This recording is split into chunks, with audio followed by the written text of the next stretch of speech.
Hello বন্ধুরা, কেমন আছো তোমরা সবাই? আশা করি অনেক অনেক ভালোই আছো। আর তোমাদের ভালোবাসায় আমিও অনেক ভালো আছি, কারণ তোমরা আমাকে যে পরিমাণে ভালোবাসা দিয়েছ এবং সাপোর্ট দিয়েছ তা আমি কোনোদিন ভুলতে পারবো না। তাই তোমাদেরকে মজা দেওয়ার জন্য আবারও একটি নতুন গল্প নিয়ে হাজির হলাম।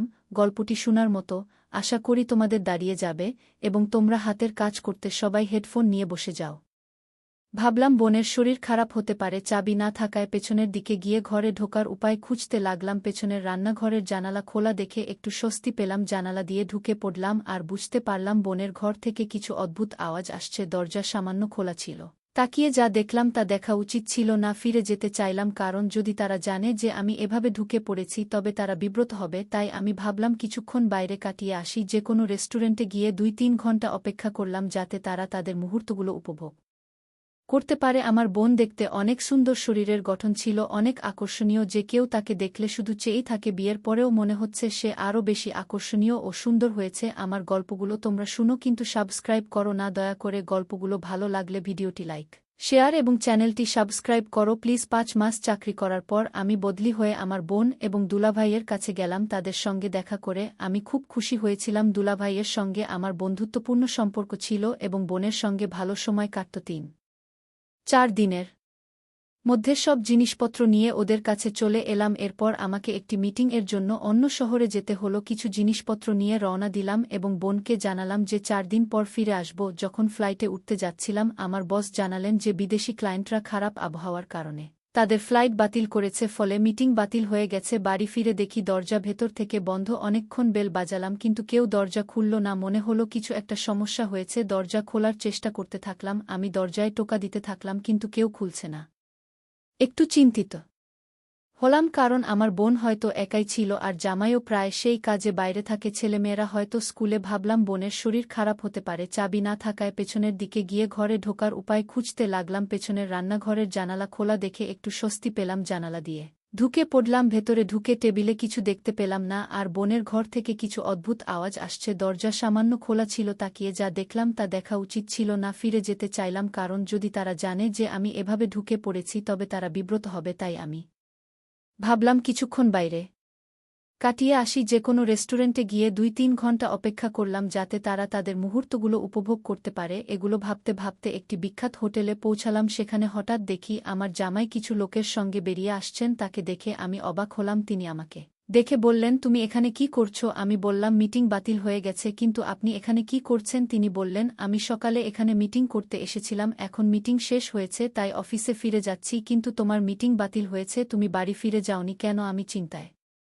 পরে গেলাম, কারণ আমার দেখা মানুষটা জামাই ছিলেন না, অন্য কেউ ছিল। মাথায় নানা প্রশ্ন ঘুরছিল। হঠাৎ আমার জামাই আমাকে জাগিয়ে বললেন, তুমি কি ভাবছ? আমি বললাম, কিছু না। দুলাভাই বললেন, তুমি বাড়ি ফিরে যাও। আমি কিছু বুঝতে পারছিলাম না কি বলবো। ভাবলাম আমি এখানে কিভাবে এসেছি তা বলবো না। সেদিনেই তার ফেরার কোনো সম্ভাবনা নেই, কিন্তু আমি কেন এসব জিজ্ঞেস করছি সেটাও বললাম না। শুধু বললাম, এমনি জিজ্ঞেস করলাম। খাবার খেয়ে চুপচাপ আমার রুমে বসে রইলাম, কিন্তু মনে বারবার সেই দৃশ্যই ঘুরছিল। ভাবছি বোনকে জিজ্ঞেস করা উচিত, কেন সে নিজের হাতে গড়া সংসার নষ্ট করতে চাইছে। সে তো এত ভালো, স্বামীর প্রতি এত সম্মান, কোনো কিছুর অভাব হতে দেয় না, তাহলে কেন তাকে এভাবে ঠকাচ্ছে? কিন্তু আমি কিছু জিজ্ঞেস করতে পারিনি, কারণ পুরোপুরি নিশ্চিত নয় কতটুকু সত্য বুঝতে পারছি না। তখন থেকে বোনের প্রতি নজর দিতে শুরু করলাম। লক্ষ্য করলাম রাতে সবাই ঘুমিয়ে পড়লে সে বারান্দায় গিয়ে কারো সাথে ফোনে কথা বলে। এতে নিশ্চিত হলাম তার জীবনে অন্য কেউ আছে। আমার বস আমাকে জরুরি মিটিং এর জন্য একটি বড় হোটেলে পাঠিয়েছিলেন। মিটিং শেষ করে বেরোতে যাচ্ছিলাম, তখন দেখি বোন রিসেপশনে দাঁড়িয়ে আছে। সে লুকিয়ে একটি রুমে ঢুকে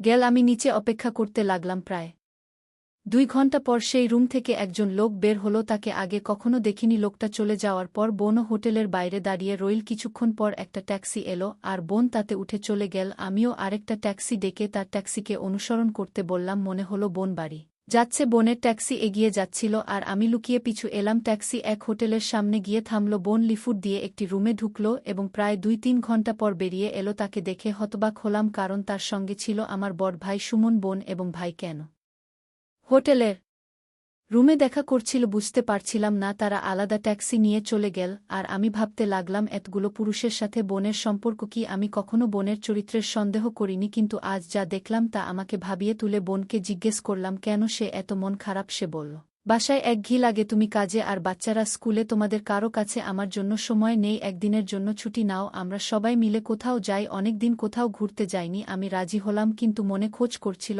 আবারও একদিন অফিস থেকে তাড়াতাড়ি ফিরলাম আর বোন দরজা খুলছিল না। বুঝতে পারলাম সেদিন হোটেলে যাওয়া লোকটি আজও এসেছে। ভেবে আমি খুব রেগে গেলাম আর রান্নাঘর দিয়ে ঘরে ঢুকলাম। ভেতরের সবকিছু ছড়ানো ছিটানো ছিল। হঠাৎ বোনের চিৎকার শুনতে পেলাম। সেই লোকটিকে দেখলাম যাকে হোটেলে দেখেছিলাম। বোনকে জোর করার চেষ্টা করছে। আমি লাঠি দিয়ে তার মাথায় আঘাত করলাম আর সে অজ্ঞান হয়ে গেল। বোন আমাকে জড়িয়ে ধরে কাঁদতে লাগল। তামিম, তুমি ঠিক সময় এসে আমাকে কে বাঁচালে। বোনকে জিজ্ঞেস করলাম, এটা কে আর এখানে কি করছে? বোন জানালো, লোকটি চোর বলে ভান করেছিল। আমি বললাম, তোমার অন্ধকার কাজগুলো আমার অজানা নয়। আমি হোটেলে দেখেছি তোমাকে এই লোকটির সাথে। বোন হতবাক হয়ে গেল, কাঁদতে কাঁদতে বলল, তামিম, তোমার দুলাভাইকে বলবে না? আমার পরিবারকে রক্ষা করো। আমি বললাম, তুমি এতগুলো পুরুষের সাথে মজা করছো, লজ্জা হওয়া উচিত। বোন বলল, তুমি ঠিক বলছো, আমার বেঁচে থাকার অধিকার নেই। সে আলমারি থেকে বন্দুক বের করে নিজেকে মারতে যাচ্ছিল, কিন্তু আমি তার হাত ধরে বন্দুকটা নিয়ে নিলাম। ভয় পেয়ে গেলাম। তুমি এমন কাজ কেন করছো? বোন জানাল, লোকটি তাকে ব্ল্যাকমেইল করছে।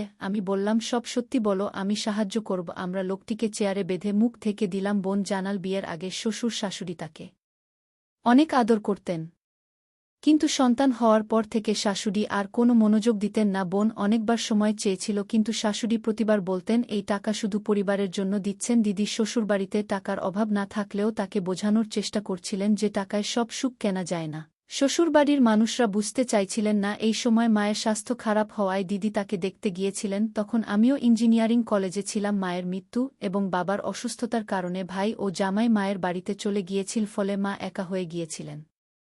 দিদি সেখানে পৌঁছানোর পর ভাইয়ের বন্ধু সুমন প্রায় বাড়িতে আসতেন। তিনি দিদির মুখে দুঃখ অনুভব করেছিলেন এবং ধীরে ধীরে তার সাথে বন্ধুত্ব গড়ে ওঠে। সেই সময় দিদি ও তার বাচ্চাদের সময় দিতে শুরু করেন। একদিন সুমন দিদিকে প্রস্তাব দেন। দিদি হতবাক হন এবং সুমন বোঝানোর চেষ্টা করেন যে তাদের মধ্যে ভালো বন্ধুত্ব হতে পারে। দিদি জানিয়ে দেন তিনি এই সম্পর্ক চান না এবং সেখান থেকে ফিরে আসেন। তবে শ্বশুরবাড়িতে ফিরে এসেও দিদি একাকী এবং বিষণ্ণ হয়ে পড়েন। হঠাৎ একদিন সুমনের ফোন আসে। তিনি আগের কথার জন্য ক্ষমা চান এবং বন্ধুত্ব করার প্রস্তাব দেন। দিদি রাজি হন। এরপর থেকে সুমন এবং দিদির মাঝে নিয়মিত দেখা হতে থাকে, কিন্তু শ্বশুরবাড়ির লোকেরা সুমন এর আশা পছন্দ করতেন না এবং তাকে বাড়িতে আসতে নিষেধ করেন। তাই সুমন ও দিদি হোটেলে দেখা করার সিদ্ধান্ত নেন। একদিন যখন সুমনের সাথে দেখা করতে হোটেলে গিয়েছিল, তখন সে তার সীমা অতিক্রম করেছিল। সুমন সমর্থন পেয়ে সে নিজের নিয়ন্ত্রণ হারিয়ে ফেলেছিল এবং এমন কিছু করেছিল যা কখনো কল্পনা করেনি। সুমন তাকে আশ্বস্ত করল যে এতে কোনো ভুল নেই এবং এতে শান্তি পাওয়া যায়। দিদি ফিরে এসে আবার যোগাযোগ রাখতে শুরু করল এবং সুমন পুনরায় দেখা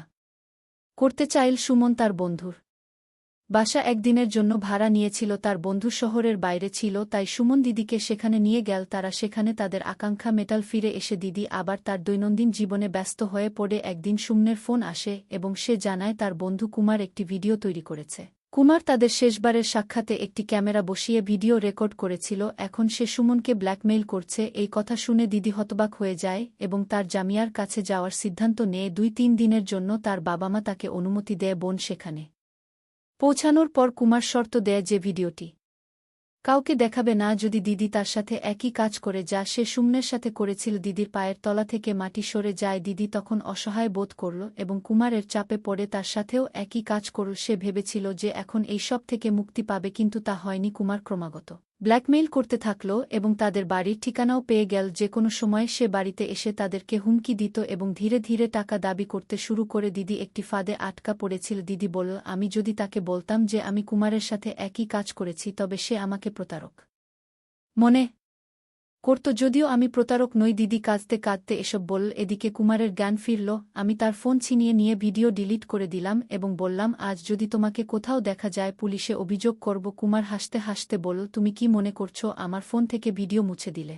তোমার বোনকে বাঁচানো যাবে? সুমনের ফোনে ভিডিও রয়েছে। কুমার বলল, সুমন আর আমি একসাথে তোমাকে ব্ল্যাকমেইল করেছি, তোমার কাছ থেকে টাকা নিয়েছি, আমরা দুজনে মিলে তোমার ফায়দা লুটেছি। এই কথা শুনে দিদি কাঁদতে শুরু করল। এখন আমার কাছে মরে যাওয়া ছাড়া আর কোনো উপায় নেই। আমি আমার সুপ্রতিষ্ঠিত সংসার নষ্ট করে ফেলেছি। যদি আমি আমার আকাঙ্ক্ষাকে নিয়ন্ত্রণ করতাম তাহলে আমাকে এই দিনটি দেখতে হতো না। আমি তাকে শান্ত করে বললাম, এখন কোনো বোকামি করো না, তুমি এমনিতেই তোমার জীবন নষ্ট করেছ। এখন থেকে শক্ত থাকো এবং সব ঠিক হবে। দিদি অনেক চেষ্টা করেছে, কিন্তু এখন অন্তত এমন কিছু করো না যা আরও বিপদে ফেলবে তোমার সন্তানদের কথা ভাবো, তাদের কি হবে যদি তোমার কিছু ঘটে। সে কাঁদতে কাঁদতে বলল, আমার কাছে মরণ ছাড়া আর কোনো উপায় নেই। আমি তাকে বললাম, চিন্তা করো না, একটু শান্ত হও। দিদিকে বললাম, তোমার জামাইকে সব বলে দাও। সে ভয় পেয়ে কাঁদতে লাগল, আমি তা করতে পারব না, সে আমাকে তালাক দেবে। আমি বললাম, তুমি যদি সত্যতা না বলো তাহলে কোনো উপায় নেই। কুমার তখনও দিদিকে ব্ল্যাকমেইল করার চেষ্টা করছিল। হঠাৎ দিদির ফোন বেজে উঠল, সে ভয় পেয়ে গেল। আমি তাকে বললাম, চিন্তা করো না, কল ধরো। তিনি কলটি ধরলেন এবং জানলেন যে তারা 2 ঘন্টার মধ্যে বাড়ি পৌঁছাবেন। আমি বললাম, তুমি সবকিছু ঠিকঠাক রাখো, আমরা কুমারকে আমাদের ঘরে আটকে রাখব যতক্ষণ না তারা আসে। শ্বশুর শাশুড়ি বাসায় আসতেই আমরা স্বস্তির নিঃশ্বাস ফেললাম এবং কুমারকে ভালো করে বেঁধে রাখলাম। পরের দিন দিদি তাকে চা বানিয়ে দিল, আমি চায়ে ওষুধ মিশিয়ে দিলাম। সে চা পান করার সাথে সাথেই জ্ঞান হারাতে শুরু করল। আমি পুলিশকে ফোন করে জানালাম কিভাবে কুমার তাকে ব্ল্যাকমেইল করছিল এবং তার ভিডিও করেছে। পুলিশ এসে ভিডিও ডিলিট করল এবং কুমারকে গ্রেপ্তার করল। আমি দিদিকে বললাম, এখন থেকে শক্ত থাকো, সব ঠিক হয়ে যা।